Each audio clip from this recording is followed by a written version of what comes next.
Welcome everybody to the 6th CIS Roundtable on a subject of special interest to our students and by extension to our community as a whole. And this week's focus will be on that essential life skill called debate. And I'm thrilled to have with me a fantastic group of CIS students, alumni, and experts. Let's get started. Hi everyone, so my name is Prisca and I graduated in 2008. And when I was in CIS, I did do a bit of debating. I was mainly in MUN. Right. Hi, I'm Chris. I graduated in 2003. I think I was involved in first pushing CIS to participate in the local joint schools debating competition back in the day when I was here. And I'm now practicing barrister in Hong Kong. Hi, I'm Chanel. I'm the coach for the English debate team. I run both the primary and secondary debate program in CIS. My name is Lucas. I'm the only Chinese debater here, and I'm now the team captain of Chinese debate team. Yeah. My name is Lauren, and I'm a student in year 11. I started debating at the start of secondary school, which was year 7. I'm Justin Kim, and I'm a year 12 student at CIS. I've been debating competitively since year 7, the year that I joined CIS, and I've been actively participating ever since, and I'm proud to call myself an ardent debater. The first question I'd like to ask you has to do with your memories of the original debate that got you interested in debating. I remember my first debate very vividly until today, 12 years later. The motion was legalize euthanasia. I have absolutely no idea what was going on. It was British parliamentary. We were closing government, so our opening team were the seniors. They are very experienced. They took all the points that we could possibly think about in the 15-minute preparation time. It was very traumatizing, but it's also very eye-opening because the ability to articulate a lot of points in the span of short 7 minutes with a 15-minute preparation time is just something that get me into debating. My first experience that I can recall of me formally debating was also in a trial for CIS secondary debate team in year 7. I remember the motion was this house would ban Pokemon Go, and I found it really interesting because Pokemon Go is an app, a lifestyle for some that a lot of people enjoy on a day-to-day basis, and it's really relatable. So I thought that was really fun. There were two things that I really appreciated about this.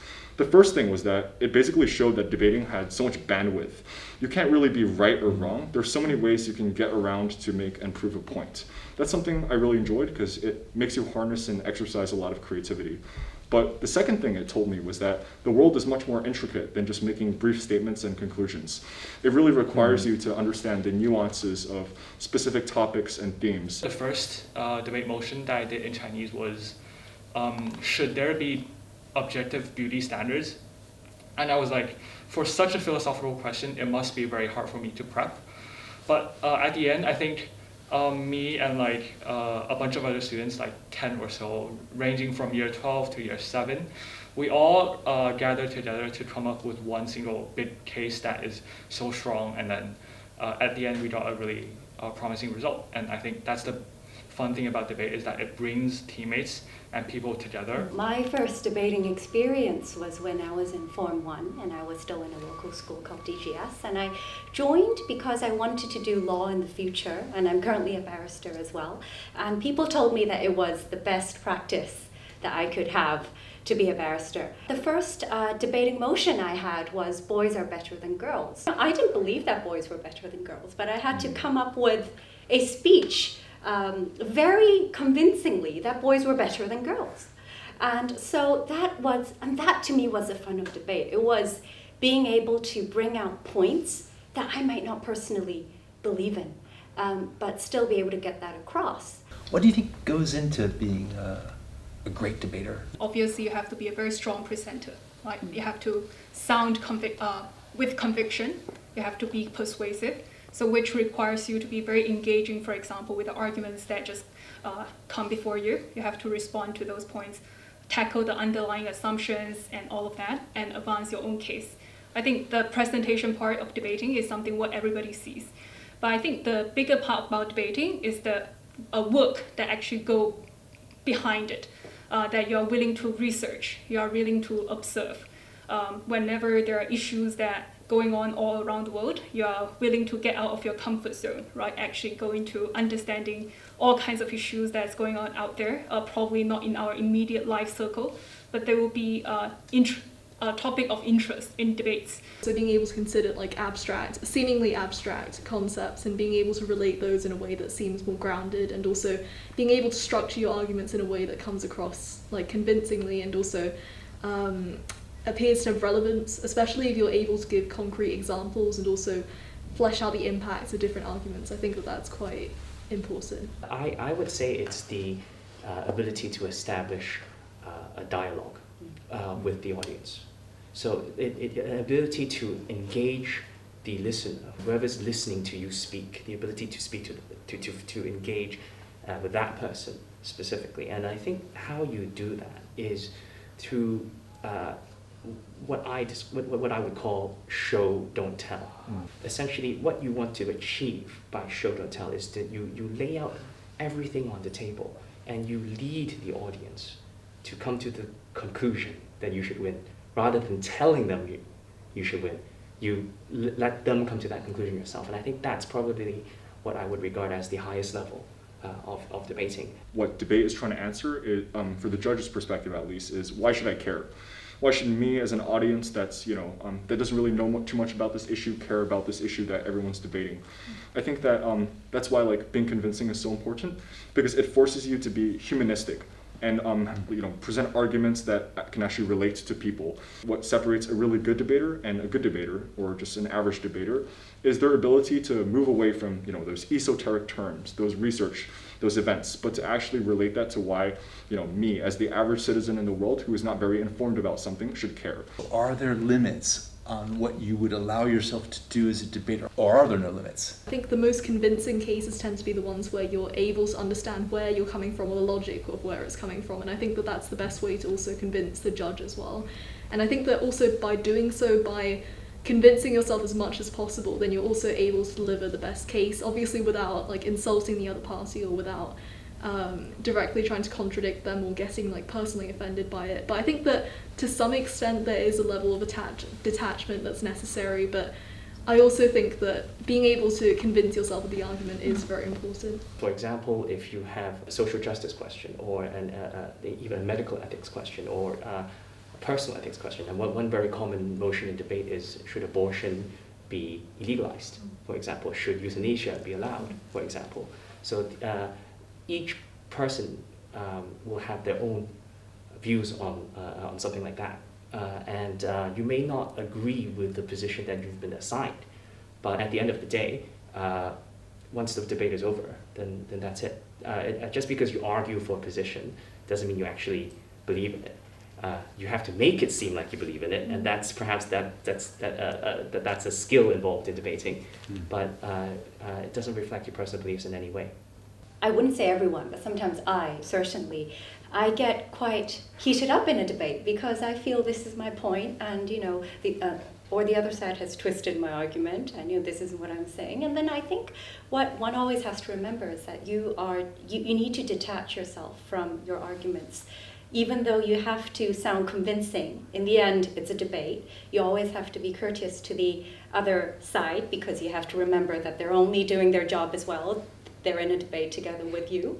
Have an adequate amount of flair, but still be able to know what is adequate, what is reasonable, and when to stop. At the end of the day, you have to consider why you debate in the first place. Like outside of competitions and stuff, you're mainly debating to reach some kind of a conclusion. Doesn't necessarily have to be a concrete one, but a good outcome outside of this very intellectual discussion that requires conflicts between multiple beliefs and perspectives.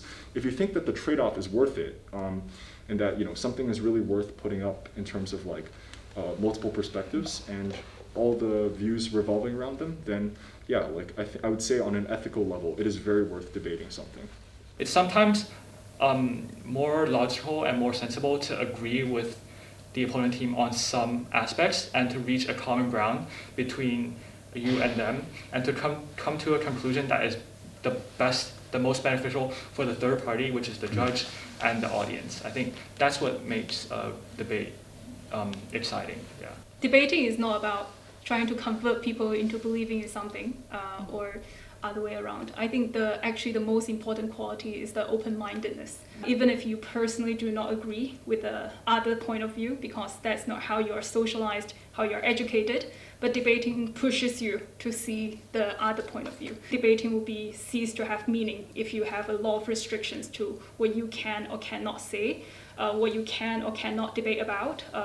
Then you wouldn't be able to have the platform to interrogate your position, what do you believe, and what's your conviction. I'd like to ask you all to think a bit about what you feel are the lessons that will be helpful you've learned from debate for your futures and for your careers. I think the mindset that came with getting used to debating, I think quite specifically to me, I found that in writing analytical essays, I found it really helpful, especially being able to apply that kind of mindset. I think firstly in terms of the way that I structure my points and also being able to provide examples and explain why something is the case. I think that a lot of the times we kind of get used to just, once again, I think just providing a headline for a point and not elaborating further, and I think that debate also kind of trains that skill set. I think that being able to understand why something is important or why it should be considered is something that doesn't just apply, for example, to essays, but I think to all parts of life, just being able to understand why something is the case. And I think that develops a lot more of a deeper understanding, especially of different issues and also why a point is being presented as a whole. Yeah. I think debate has really taught them that there is, that the world is more complex than black and white. Right? And I think it's very, very impressive that we have the students who can appreciate that when they're looking at an issue. I think whichever career you go into, as you enter into the workplace, as you transition from being a young person to an adult, it's very important, especially in this day and age when there's a barrage of information coming from different sources, from people with different agendas, oftentimes hidden. Then what you need to do in order to have good judgment, to make good decisions as an adult, whether in the workplace or just as a matter of day-to-day life, is to be able to look at an issue and not accept it at face value. Think critically, think independently, to be able to pull from different sources of information to come to a view for yourself as to what you believe is the true position. Well, it's very obvious if you are a good debater, you are good at speaking, and a lot of people, as I thought when I was young, would then transition and become barristers or lawyers. And those are obvious choices, and yes, there are so many similarities in a debate setting. But apart from law, there are also so many arenas and that good debaters can venture into, from working in a corporation to working in the government to working in the UN, and it's the skill set and the thinking and the open-mindedness and the analytical skills, I think, will go with debaters for a very long time. It's made me more of a leader. And the reason why I say this is because actually in debating, the key here is not to be articulate or necessarily write down all the other arguments that your opponents are saying. What Chanel actually told me and everyone else is that if you feel like you can't catch up to the pace of the speeches that others are speaking at, and they tend to be really fast, just put down your pen and pencil and just listen. Because I think that's really important, because those skills have extrapolated to my day-to-day life. Now with, I've noticed that with leadership, it's not really just about being a great communicator, although it definitely helps. It's about understanding the opinions and, once again, being open-minded about everything, seeing how we can integrate all these ideas from different people. The biggest takeaway I got from debate is that I keep asking myself why now. The important thing is to understand the logic behind why things happen, right? As a student in my learning, sometimes I get exposed to so much information that rote memorization is just not enough to take in all of these information. If I ask myself why, I get to know the reasons why these knowledges are the way they are. The biggest gift that debate has ever given me, to show me that there is still a lot to learn, and every day we remain as a humble student in life to explore these new things that keep coming. And with the skills that we have been taught in debating, critical thinking, open-mindedness, ability to research and to get yourselves educated, but the drive to consistently learn throughout lifetime. And I think that's the most important thing debate has taught me. What would you say to a year 4, year 5 student at CIS who's watching perhaps this particular conversation and feels, wow, I'm really excited by that, what would they do next?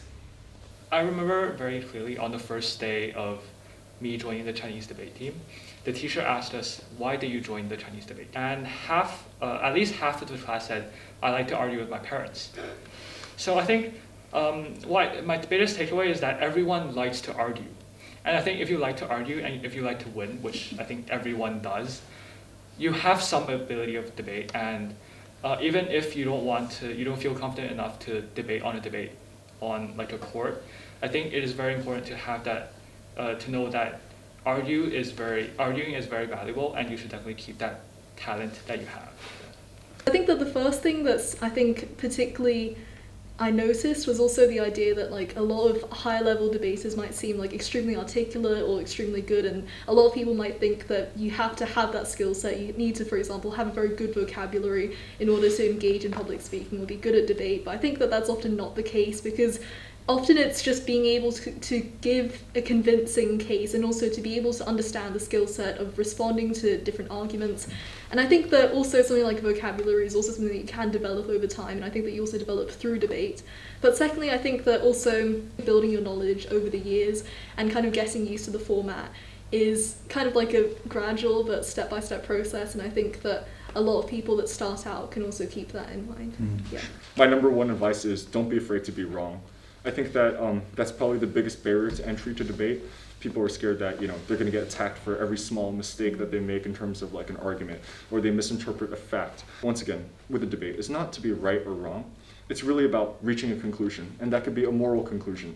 That could be an educational conclusion that you yourself can interpret. Because what you'll notice is that even from a conversation or trying to persuade someone, or even in a debate, even if you don't necessarily succeed in whatever you define as success, you're always going to get something valuable, whether that be more information, whether that be, certain things that you do, like you stutter or something that you can improve upon. There are just so many areas with this beauty and art of debating, persuasion, and speaking that always has room to grow. Thank you all for a fascinating, enlightening discussion. I'm sure that there'll be a lot of interest in debate that you have created through this conversation. And we're really just very grateful to you for your passion and your wisdom and your guidance. And we're also very grateful to our viewers for engaging with us in this way. Please take care, everyone. Thank you very much. Thank you.